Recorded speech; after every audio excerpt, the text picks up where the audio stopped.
Magandang umaga, Pilipinas. This is Jillian Alba together with my one and only mate. Tofi Abilida, magandang umaga, partner. Welcomes you to the Chill Cast. So today, we will be having a very knowledgeable topic with regards to climate change and energy crisis entitled The Future World. Right, mate? That's right, mate. So hindi mabubuo itong podcast na to kung wala tayong magiging guest, right? So please welcome all the way from SEI College Caloocan in the field of Bachelor of Science in Tourism Management, Please welcome Miss Carla Cruzado, Mr. Paul Mayo, Miss Mary Jane Celedonio. Miss Angela Solasco, and Miss Trixie Terzona. So yeah, today, climate change through energy crisis is hindi natin siya pwedeng sabihin na common issue na eh. Oo, yes. Tama ka dyan, mate. Kasi nga, di ba, on our daily basis, or let's just say na time by time, hindi natin namamalaya na grabe na pala yung ginagawa natin, which is nakaka-harm sa ating earth.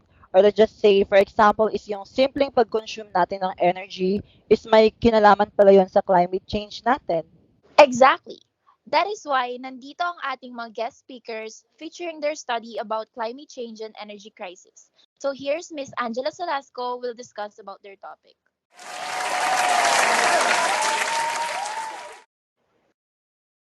So, magandang umaga, Pilipinas, and the Chillcast. So, I am Angela Solasco and currently a tourism student in second year.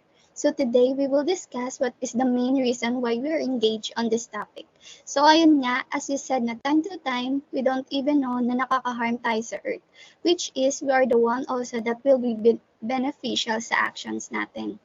And if you all know the movie title Don't Look Up, it is all about the two most obvious metaphors for the film's comet, the, the climate crisis and pandemic. It shows that we live in a society that allows us to bypass scientific fact and ignore the threat of our own self-destruction for rich people's short aim. Ang nangyari sa movie is may na-discover yung scientist na comet na natatama sa Earth, kaya naman gusto nila agad ikalat yung news sa buong mundo para maging aware ang lahat ng tao. Pero nung sabihin na nila ito sa television, hindi sila sineryoso ng mga newscaster kaya nagdesisyon sila na sa president na mismo lumapit, pero hindi sila priority ng president.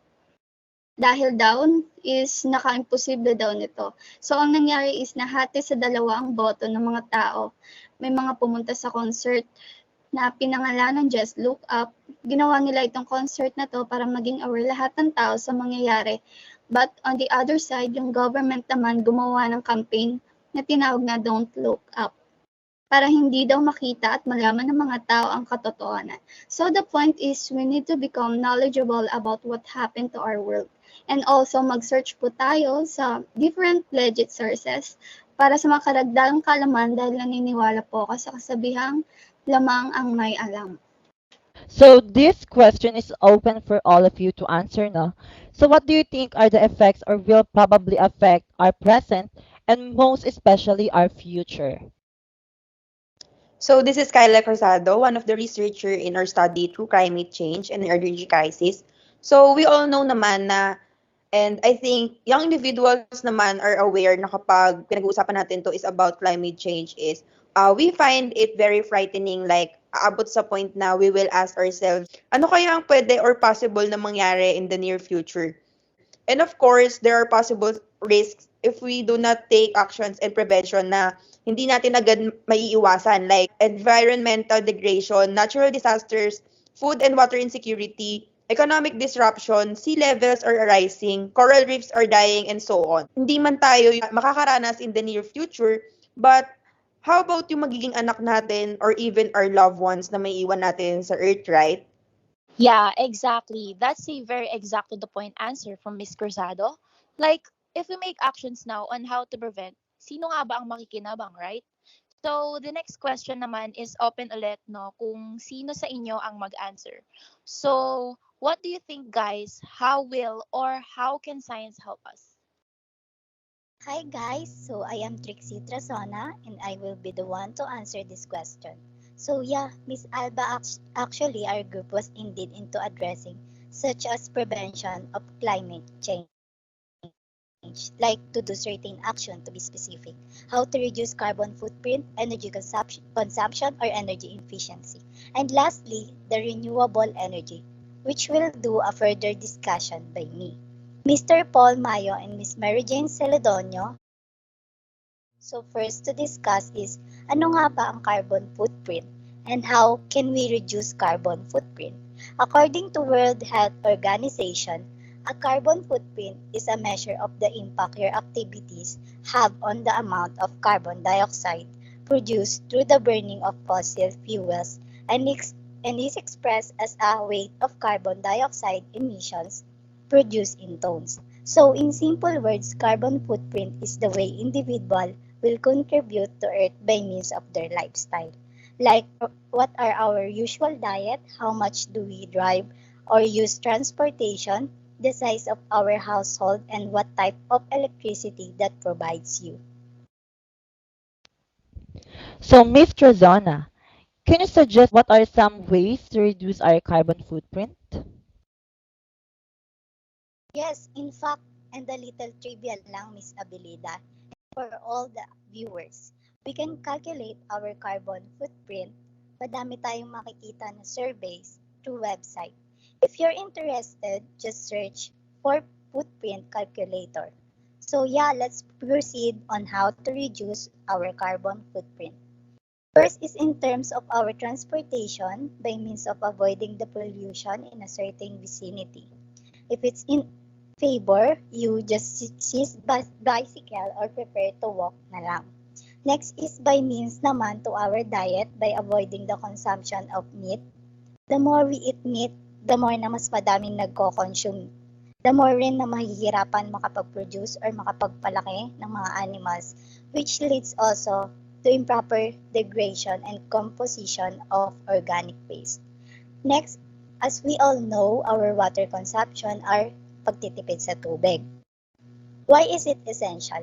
Siyempre may kinalaman rin to sa energy we consume. By means of reducing the use of water, less energy rin yung required na sumailalim sa pag-process ng clean water. So, the next way on how to prevent climate change and energy crisis will be discussed by Mr. Paul Mayo. Yeah, so Mr. Mayo, what are some of your suggestions to lessen our energy consumption as a young individual? So yeah, with regards to Miss Alba's question, as a young individual, paano nga ba tayo makakapag-contribute or paano tayo magsiserve as an inspiration for the young minds to lessen our energy consumption? So what I will be discussing is a very easy way to lessen our usage of energy by means of using electric fan instead of aircon na so expensive when it comes to consumption level. Improving of your house insulation so that less heat gets out when it's cold and less heat comes in when it's warm. Also reducing the need to use of other device. Next is by minding the settings you or we will choose. Maybe your fridge doesn't have to be in the coolest setting, and your water cylinder thermos doesn't have to be higher than 50 degrees Celsius. Unplugging of your cell phone's charger as it still drains electricity even when it's not connected to the cell phone. Which is alam kong madami sa ating ganito, yung mga hindi nagtatanggal ng charger kahit hindi nasasaksak yung phone. Next one is the switching off of the lights when you don't need them and use energy saving lights such as LED. Lastly is the changing of electricity supplier of a greener one that provides more green renewable energy so help low carbon energy sources are strength. Thank you, Mr. Mayo, for suggesting ways on how to lessen our energy consumption. So, as you have said the term renewable energy, can you make a further discussion with that in order for our viewers or listeners to be enlightened? Thank you, Miss Alba, for reminding us.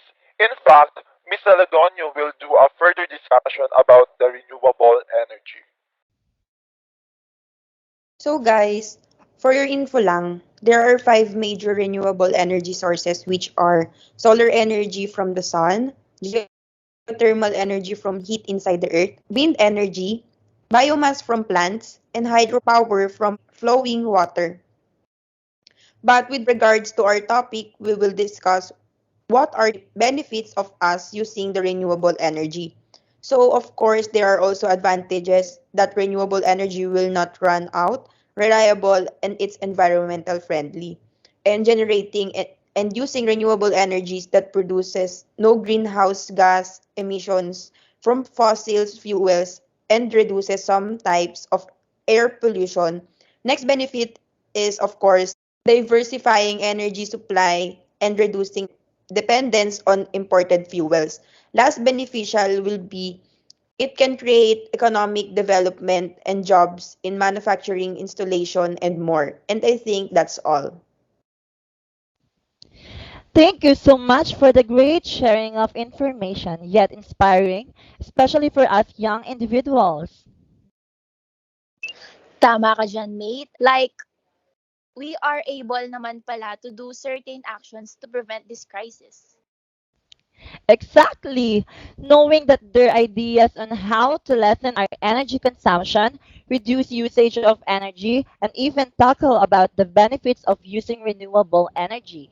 Yeah, so I guess this will be the end of our episode. So hope you learned a lot today. And hope you guys were inspired. Once again, I am Tofi Abilida together with my mate, Jillian Alba. and this is the Chill Cast.